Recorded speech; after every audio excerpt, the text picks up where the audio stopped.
Namaste to all the yoga sadhakas. Sweat it out to lose weight. Or you need to do high intensity workout to burn your fat. This is the common thing that we hear everywhere. But what if I say that you can lose weight by proper pranayama practice? Or if you breathe right, you can lose weight. Is it possible? In fact, in Hatha Yoga Pratipika, it mentions that one's body becomes lighter through the practice of Hatha Yoga. It is one of the Hatha Siddhi Lakshanas. And we have done a detailed video on this particular topic in one of the earlier videos. You can just check out this in detail. And if you go on to look at in Geranda Samhita, it says that one's body becomes lighter through the practice of pranayama. But just think, is it possible that one can lose weight just through the practice of pranayama? This is exactly what we are going to discuss in this Demystifying Yoga series today.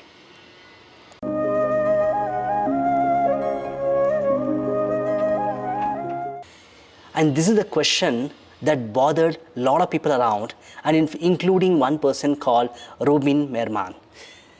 And he's the one who just went to understand what exactly happens to the fat when you lose weight. Where does it all go? And he finally figures out what is happening to this fat, and he writes a paper in British Medical Journal. And this is the paper that we are showing here, and the link to this is in the description below. And what exactly he found out, and he presented this in he published this in 2014. In 2019, he comes up and gives a TED talk, which is a very popular TED talk on how breathing and metabolisms are interconnected. And this is exactly what he comes up with, a formula to summarize all these findings. On the left side, what we see is as a very complicated formula. It's a chemical way of representing triglyceride or fat.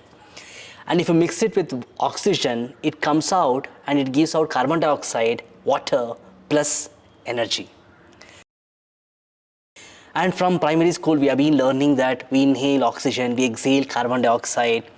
And now that we all know also that the inhaled air, oxygen, represented as O2, and the exhaled carbon dioxide represented as CO2.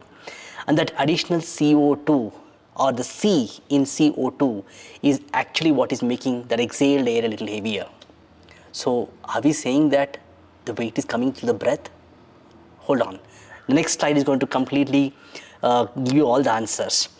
And this is exactly what I took it from his own paper, from his findings. He says that if you want to lose 10 kg of fat, you need to inhale roughly around 29 kgs of oxygen. 29 kgs of oxygen, and what comes out is roughly around 28 kgs of carbon dioxide and 11 kgs of water total. Okay, so in that, if you look at where the fat is going out, the 10 kg of fat is coming out through the exhaled carbon dioxide around 8.4 kgs, and 1.6 kg is coming out through water. And water, we all know, we don't have to know where the water comes out. Our body is made up of almost 78% of water, and water is everywhere. We just urinate, we sweat out, everything is happening. So, but it's a very small percentage comes out as water, and the majority of it is coming out through the air we breathe. Wow, surprising, right? So through this, we can say that our lungs is the primary excretory organ for weight loss. If you want to really lose weight, you have to breathe properly and breathe out more, so that you take out all the carbon dioxide, and that's exactly what makes the exhaled air heavier and you lose weight. This is exactly what is dealt in detail in pranayama practices from age-old times. Age-old times, we say that we have to breathe 1:2. If you're inhaling for like 5 counts, exhale up to 10 counts. Or 1:2 breathing is a common breathing that we all recommend, and there's a lot of reasoning behind this kind of breathing. And if you want to understand more about the breathing itself, in one of the earlier videos of Demystifying series, we have discussed with the different people like Meena Ramanathan and Kaviraj Udupa, where they explain about the breathing and its impact on the heart, impact on the functions, vitals, and everything.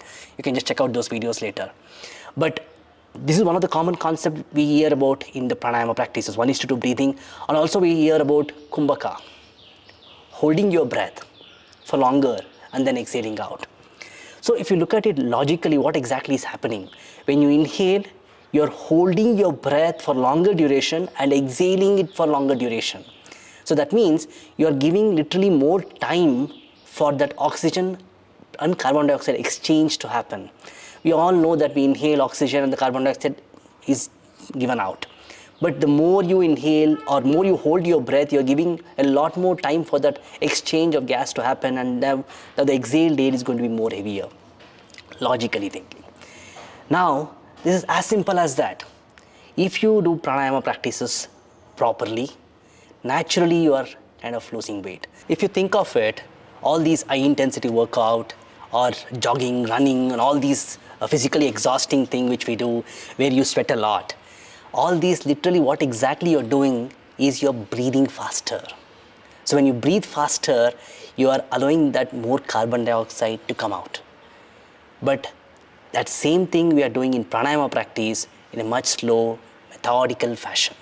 Instead of exerting ourselves, we exhale longer or hold the breath. And this exact same logic is working in the pranayama practice in a much easier way, instead of you sweating out and all that. And there's a lot more understanding beyond this what I'm explaining today. But anyway, that's the topic for maybe another video in the future. But understand that you don't sweat it out, you breathe it out. And that's the takeaway message from this particular video. I hope you enjoyed watching this video. Thank you so much.